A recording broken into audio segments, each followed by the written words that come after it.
The printer jammed at 11:47 p.m., and Danny said, "Perfect," and laughed once. Not a happy laugh. The kind you make when you've stopped expecting things to go right and find yourself almost relieved to be proven correct. I pulled the paper tray open. She held the machine steady with one hand, the way someone does when they've fought the same thing before and expect to fight it again. "Go home," she said, without looking up. "You said that an hour ago." "I meant it an hour ago, too.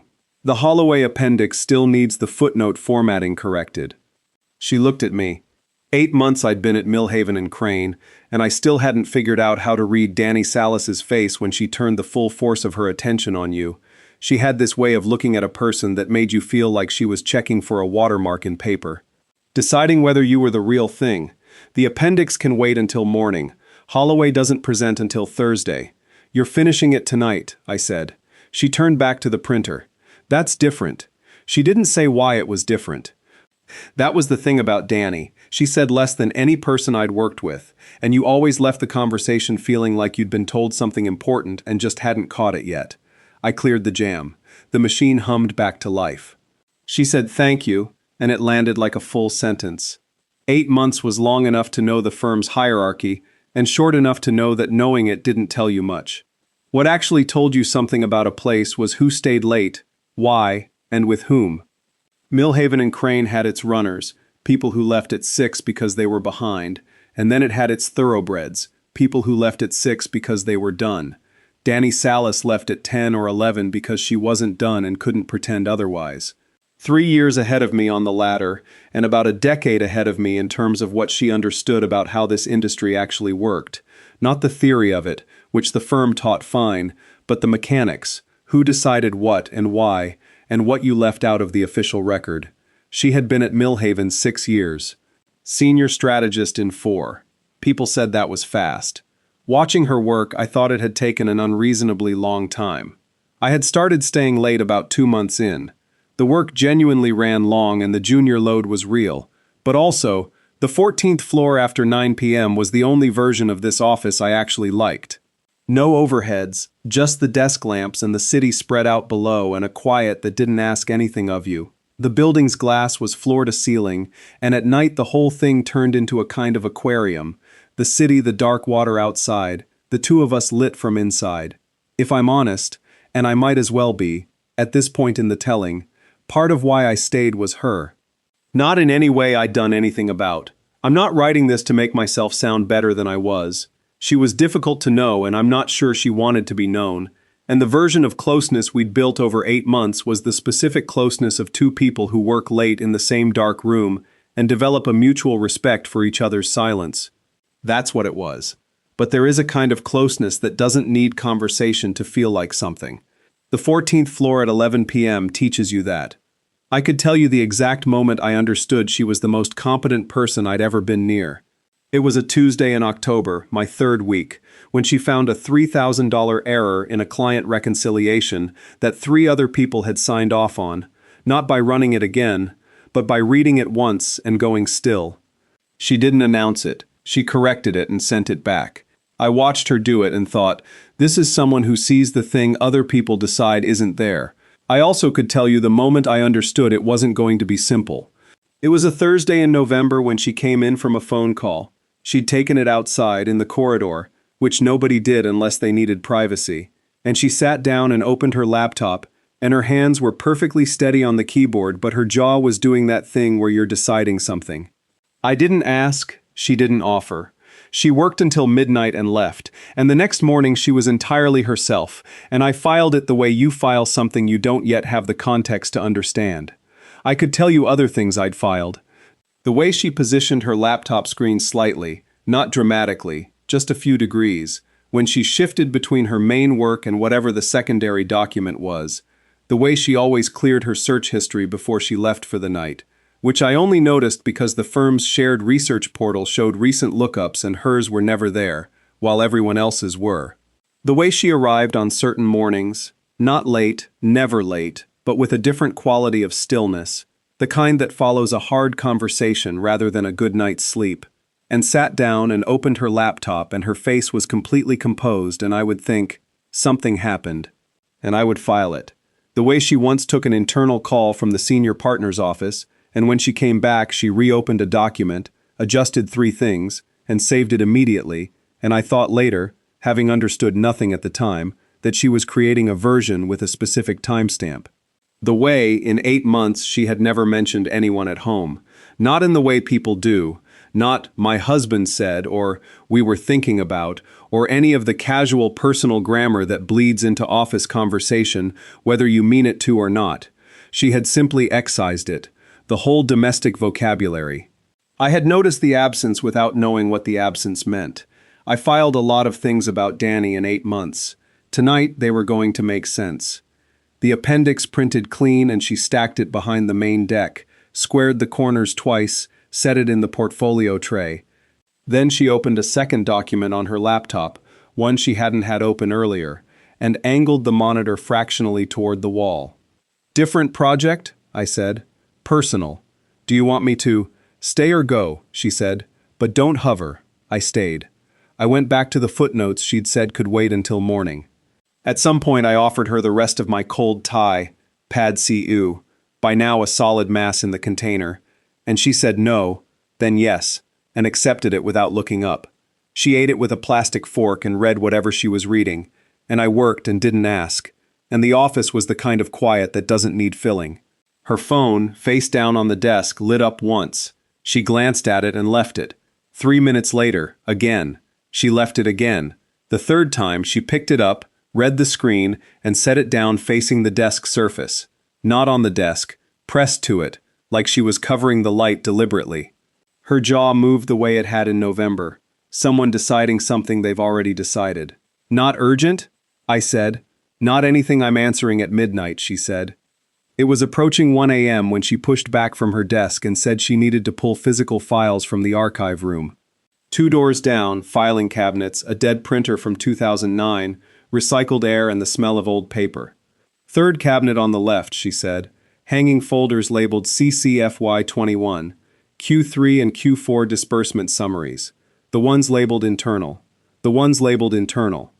The way she said it, not casually but with a deliberate steadiness, like someone who had practiced being casual about a specific phrase, made me pay attention. I went. The archive room was exactly as advertised. 4 metal cabinets, a buzzing overhead strip, 2 boxes of branded notepads nobody had touched since the previous decade. The third cabinet on the left. I found the hanging folders with the CCFY21 tab, pulled Q3 and Q4. The covers were labeled in a different handwriting from the other folders in the drawer. Neater, with the word internal added below the quarter designation, in what looked like a different pen. Probably a different year. Someone had come back and added that label after the fact. I noticed it, and didn't know yet what to do with noticing it. When I came back, she had the legal pad out, and a column of figures already started. She took the folders without making it look like she was eager to take them, spread them on the left side of her desk, and her finger began tracking down columns, not reading, scanning, the way you do when you know what you're looking for, and have been looking for it for a long time. She made marks. She turned one page face down. "You should probably go," she said. "Danny, what I'm working on right now isn't Holloway." "I know. So you should go." "I know that too," I said. She looked at me, long enough that I registered it as the full weight of her attention. "Close the hall doors on your way." She stopped, reconsidered. "Don't go yet. Close the doors first and make sure the latch catches." I did. When I came back, she was still looking at the folder, and I sat down without making it a decision. "If someone comes in," she said, "you were finishing the Holloway appendix. You know nothing about these." She didn't point. She didn't need to. "Do you understand what I'm asking?" "Not entirely." "Good," she said. "That's probably better." At 1:30, she said, "Can you pull up the shared drive, folder CC Strategy, subfolder 2021 Q3. Tell me the file size on disbursements final." I navigated there. 4.2 megabytes. And the previous version, the one saved as disbursements draft. I sorted by date modified, 1.7. She wrote something on the pad. So approximately 2.5 megabytes between draft and final. "That's not a formatting change," I said. "No." She set the pen down. "That is not a formatting change." I looked at the folder covers spread across her desk. CCFY 21, Crane Capital. The name was on the building, Millhaven and Crane, and Richard Crane was senior partner, the kind of presence in a firm who exists mostly as a signature on documents and a framed photograph in the lobby. Silver-haired, a particular kind of boardroom assurance, the look of a person who has never once doubted he was in the right room. You're comparing what the client reported to what went into the final filing, I said. She didn't answer. She didn't need to. And right then, what she was doing in the office at 1:30 in the morning with folders marked internal, pulled from a locked archive cabinet, became something I was no longer going to pretend I didn't understand. She was building a case, against who I was beginning to understand, but I sat with it and didn't say it yet. Her phone lit up again at 2:10. This time she looked at it, an email, from the way her eyes tracked left to right, read it in about 4 seconds, and put the phone in her bag.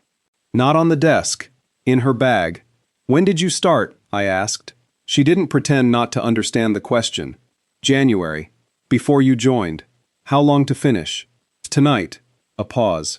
Or not at all. What happens if it's not tonight? She looked at the legal pad. Someone gets there first.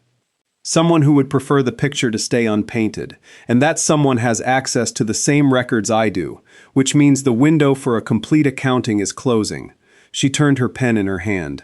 I got here first. If I can document the full picture before he acts, what he files afterward looks like damage control. Not evidence. He. I noticed the shift. I looked at the Crane Capital header on the top page. I looked at her. The firm's senior partner is Richard Crane, I said carefully. Yes. And Crane Capital is his family's investment vehicle. It was the initial capitalization for the firm when they incorporated. He brought it in as a client in year 1, which created a conflict of interest that was disclosed at founding and has been effectively invisible ever since, because the person overseeing the disclosure was the person with the conflict. Danny, I stopped. Why do you know this at a level that lets you reconstruct it from Q3 disbursement summaries at 2 in the morning? She was quiet for what felt like 10 seconds, the quality of silence that is a decision being made. I've been married to him, she said quietly, for 4 years. Nobody at the firm knows except HR and God, and I'm not entirely sure God is still speaking to me. The office was very still. Married, I said. Yes. To Richard Crane. Yes. Who is? The senior partner of the firm where I have worked for 6 years, and to whom I report. Yes. She said it without defensiveness, without apology, with the particular flatness of someone who has said a thing enough times to themselves that the words have gone smooth. We kept it informal as long as we could. When we couldn't anymore, we buried the disclosure in an HR addendum. 2 sentences in an employment file that nobody reads. She looked at the folders. You're about to ask why I'm still here. I was. Because I have 4 years of unvested equity, and if I leave before the fiscal year closes, I lose all of it. Because if I leave without documentation, he will contest every asset in court, and I will spend 3 years in depositions proving things I already know to be true. Because I built a significant portion of this firm's strategic client relationships, and I am not leaving without what I earned. She picked up the pen, and because what he has been doing with the Crane Capital financials is not only a marital grievance, it is the kind of thing that belongs in front of a regulatory body, and I happen to be one of 2 people in the world with enough working knowledge of the inside to put it there. Your attorney, I said, needs a complete financial exhibit. A primary filing window opened 3 weeks ago. She looked at the clock on my screen. The window closed at midnight. 2:24 a.m. We missed it, I said. The primary window, yes. She turned to face me fully, the most direct she'd been all night. My attorney mentioned a secondary provision. If the primary window was missed due to documented interference, an active effort to obstruct the filing, the exhibit can be submitted under an emergency provision up to 6 hours after the primary window closes. She held my gaze. 6 a.m. If we send a complete exhibit with documentation of obstruction before 6 a.m., she can open injunction proceedings today, not in 60 days, today. I looked at the clock. 2:24, 3 hours and 36 minutes. Then tell me what we still need, I said. She looked at me the way she looked at things she was deciding the true cost of. Long enough to be real. Signature logs from the server archive. Subfolder CC filings. They show authorization timestamps on the amended disbursement reports. Who signed off and when? If those timestamps predate the approval policy they cite, the authorization process didn't legally exist at the time the approvals were given. Are they accessible from your credentials? Yes, but pulling them from my account at 2 a.m. creates an access log. He monitors the logs. I noticed the pattern in March when I found he'd flagged a file I'd opened twice in the same session. She set her pen down. If he sees my name pulling from CC filings tonight, he'll know exactly what I'm doing, and he'll move before I can finish. I looked at my screen. Then I opened a browser and logged into the firm's server under my own credentials. Then we use mine, I said. Don't. I'm offering. If he sees your name on that log, what does he do? I said. Specifically. I want to understand what we're actually talking about. She turned the pen over in her fingers. The last person who filed an internal complaint involving a client he was close to, a junior analyst, 3 years ago, was terminated for cause inside 2 weeks. The documentation was manufactured. She contested it. Spent 18 months in the process and eventually moved to another city rather than keep going. She looked at me. He has founding partner authority. He can make a termination stick in this industry. And if he terminates me for pulling firm files under my own credentials, he'll call it unauthorized access to client confidential materials. Will it hold? She looked at me. Not, I said slowly. If there's a documented reason for me accessing the folder that predates whatever cause he manufactures. Which there is. I've been working on Holloway. Holloway shares a parent folder with CC filings. I could navigate there accidentally. She blinked. So we use my account, we work fast, and if he wants to call it unauthorized, he'll be explaining to HR why accidental folder navigation justifies immediate termination of someone with a clean 8-month record. That's a weak case. She looked at the server window I'd already opened. We work fast, she said. I was already in the folder. I pulled the signature logs and she cross-referenced them against the disbursement amendments while I built the comparison table. The picture assembled itself with the particular clarity of something that has been deliberately hidden. Amendment approvals dated weeks before the internal authorization policy they cited had existed, which meant either the policy had been backdated or the approvals had been. Either way, the authorization trail didn't hold. She filled the legal pad in her small, precise handwriting and didn't comment on what she was finding. I formatted. She cross-referenced. The city outside had gone to its deep night quiet. No traffic, just the orange sodium light of street lamps and the occasional far-off pulse of a siren. I heard the footsteps at 2:48. Not from the elevator lobby, from the main corridor, the hallway outside the frosted glass partition that separated our section from the rest of the floor. The floor was supposed to be empty. Building security ran a midnight check and a 4 a.m. check. It was 2:48. I looked up. Danny was already looking at the door. She stood without a word, walked to the entrance of the section, and locked it. Quietly, practically, the way you close a stove valve. Not dramatic, just done, because that is what the situation requires. Then she came back and stood just behind my shoulder, looking at my screen. Not yet, she said. Not yet what? Don't save anything. Don't close anything. Just stay still. Through the frosted glass, I could see the outline of a figure in the corridor. Not the security guard. Wrong height, wrong silhouette. Someone I half recognized. They stood about 30 seconds, long enough to be deliberate, not long enough to knock. Then they moved on. Danny let out one slow breath. You know who that was, I said. Carla Weiss. She sat back down. Senior analyst. She's been reporting to him since about March, telling him who's in the office late, who's working together, what's on the desks. He sends her because she's always here anyway, so it looks like nothing. She checks. She goes home. He knows. She looked at the hallway. She couldn't read the folder labels. I moved them before I went to lock the door. She saw 2 colleagues finishing a deadline project. How long have you known? Since March. She uncapped her pen. 5 months of adjusting what she can see. Finishing sensitive conversations before she walks past. Keeping certain materials off the desk when I know she'll be by. She paused. He's not traveling tonight. He sent her specifically. Tonight. I thought of the texts she'd been ignoring for hours. He already knew you were close. He's been watching the server logs. My access pattern this week would have told him. She looked at the corridor. He was deciding whether to move. And the, not yet. I said it carefully. When you locked the door, you said it to me. She looked at me. I needed 10 seconds before I moved the folders, she said. I needed you not to react, not to look at the door, not to close the laptop. 10 seconds. She met my eyes. That's all I meant. I nodded. She looked at me a moment longer. That was all, she said again, and the way she said it, with a precise, deliberate firmness, told me there was something she was choosing not to mean by it. A door she was deciding tonight wasn't the night to open. I understood. The folder on the desk was more important than anything I might want the subtext to mean, and we both knew that, and knowing it together was its own kind of intimacy. What do we still need? I said.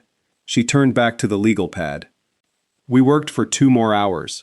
I have no more dramatic way to say it. We worked. There is a particular quality to work done under pressure, in the deep middle of the night, with stakes neither of you says out loud because saying them would make the time feel longer. You stop being aware of the chair, the desk lamp, the sound of the building settling around you. You become purely the task, the next column, the next cross-reference, the next timestamp that either matches or doesn't. Danny worked the way she always worked, precisely, without wasted motion, with the occasional sound of a pen marking a legal pad, the occasional exhale that was not quite a sigh and not quite nothing. I built the table, formatted the exhibit sections, checked the cross-references against her summary. When I found a discrepancy, a timestamp on an amendment log that was off by 3 days from what she'd calculated, I said, hold on, and she said, show me.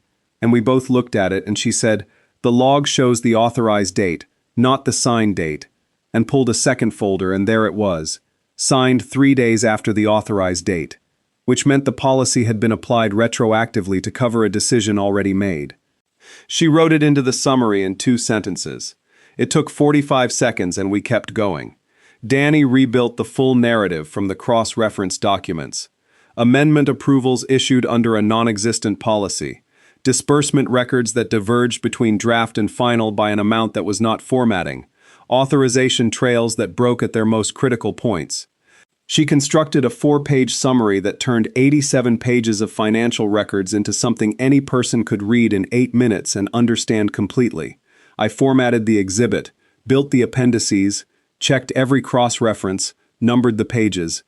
Around 4:15, she read through the complete document once, made 2 small edits, and sat back. It's done, she said. My personal email pinged. The timestamp was 4:19 a.m. Nobody sends professional email at 4:19 a.m. I opened it. Millhaven and Crane Human Resources. Subject: Notice of Employment Separation. I read it once and my brain deflected it. I read it a second time and it landed. Effective the following business day, my position was being terminated. The stated reason was conduct unbecoming of a professional trust relationship, specifically engaging in conduct reasonably perceived as inappropriate with a senior colleague. The original send timestamp, 1:51 a.m., 2.5 hours ago, when we had been in the server archive pulling the signature logs. He already knew I was here, I said. Danny didn't look surprised. She looked like someone who'd done the math on a possibility and had been hoping to be wrong. Show me.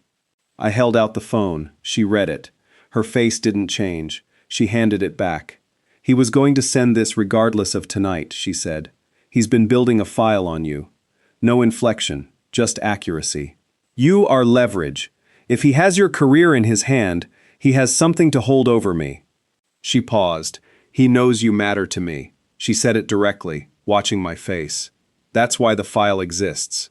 I held that, stayed on what was in front of us.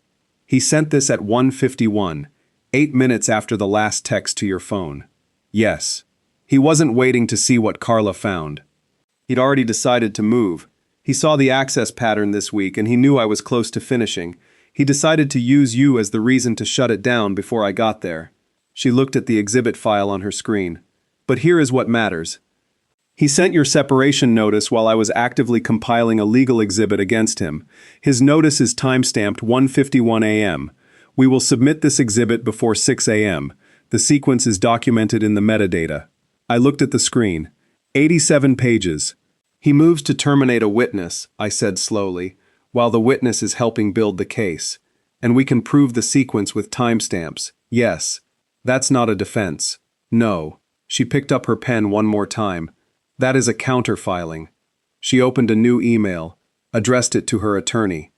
She attached the complete exhibit, 87 pages of financial records, the signature log analysis, the 4-page narrative, and in the body she wrote 6 sentences. The exhibit was complete. It was being submitted under the emergency provision for documented interference with the primary window. She was attaching evidence of an employment action taken against a witness in the matter, time-stamped 4 hours and 21 minutes before this email. The full server access log was available on request. She was available by phone from 7. Her attorney should treat the retaliation documentation as a companion filing. She attached the forwarded copy of my termination notice as a secondary exhibit. Then she looked at me. Once I send this, she said, it doesn't stop. It stopped stopping, I said. At 1:51, when he sent that email. She held my gaze for a moment. Then she turned back to the screen. She pressed send. The computer made its small, ordinary sound. Nothing in the room changed. Outside the windows, the city had begun its pre-dawn shift. That particular gray that isn't darkness and isn't light, when the sky is deciding. She sat back. She looked at the ceiling for about 5 seconds, her face completely still, and then she looked at me. The attorney opens at 7, she said. It's 4:43. An hour and 17 minutes. Yes, she looked at her desk. The legal pad, the folders in their neat stack, the tie container I'd forgotten to throw away 4 hours ago. I don't know what to do with an hour and 17 minutes. You're going to need an employment attorney, she said, after a moment. Of course I am. I know a good one. Of course you do, I said. She looked at me. Something changed in her expression. Not a smile, exactly, but the preconditions of one. She's aggressive and she works fast. She'll take the retaliation case on contingency once she sees the timestamp sequence. Is she your attorney? No, my attorney is better. She paused. For what I'm doing. For what you need. Yes, she's the right one. We sat with that. The city kept becoming morning, incrementally, outside the glass. The Thursday in November, I said, when you took a phone call in the hall and came back and your hands were steady, but you were deciding something. She looked at me. I noticed, I said. I didn't know what I was noticing, but I filed it. She was quiet for a moment. He'd told me then that he was going to challenge the equity clause. If I left, regardless of cause, he would contest the vesting on grounds that I had a conflict of interest in my client relationships. Because of him, because of what he knew. It was the first time he'd said it explicitly. She looked at her hands on the desk. I sat with it for a week, and then I decided the answer was documentation. Not leaving, building the case until it was airtight. She paused, and then I kept showing up. And I got very good at knowing what she could and couldn't see. And I found the file size discrepancy in January, and I started understanding what I was actually looking at. She looked at me steadily. And somewhere in there, she said, you started staying late, and it turned out to be useful. Not the way I would have planned it. She let that land, but useful. Furniture with credentials, I said. She looked at me. The almost smile arrived, and this time it stayed. Not furniture, she said. Not even close. We sat for a while. The coffee I'd made from the vending machine at 2 a.m. was long cold. The real morning was still 40 minutes away. 7 a.m., the attorney's phone call, whatever came after that. And there was a quality to the waiting that felt like the stretch between the last act of something and the curtain. Neither of us was going to sleep. Neither of us had anywhere else to be. What happens to you if the regulatory side goes further? I asked. If it becomes more than just a divorce settlement, it becomes a matter I'm a witness to, not a party in, she said. Which is different. I didn't do the amendments, I discovered them. The difference matters legally. She looked at the window. What happens to me is that I have a very good exit from a firm. I've been ready to leave for about a year. With the equity I earned, and my name attached to the people who surfaced the problem, rather than the people who buried it. In this industry, that has a value. She paused. What happens to me is I start the thing I've been planning to start since March. What thing? She glanced at me. Ask me in February, she said, when it's real enough to talk about. I looked at the empty tie container on my desk. I should have thrown that away 3 hours ago. I threw it away now. You said I matter to you, I said. Not a question. She looked at the container in the bin. Then she looked at me. Yes, she said. Simply. No qualification. I did say that. Okay, I said.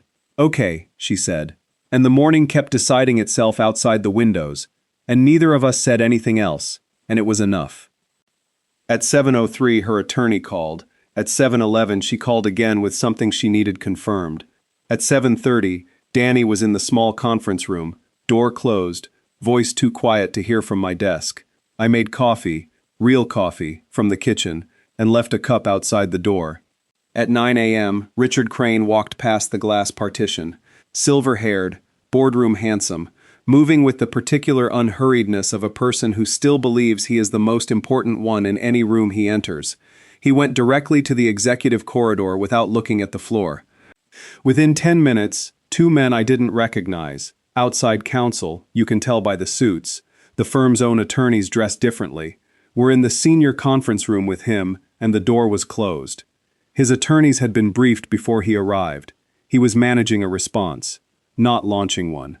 At 11:14, I received a second email from HR. The notice of employment separation issued earlier that morning had been sent in error and was under review pending clarification. I should disregard the prior communication. I forwarded it to Danny. She replied with 3 words. He blinked first.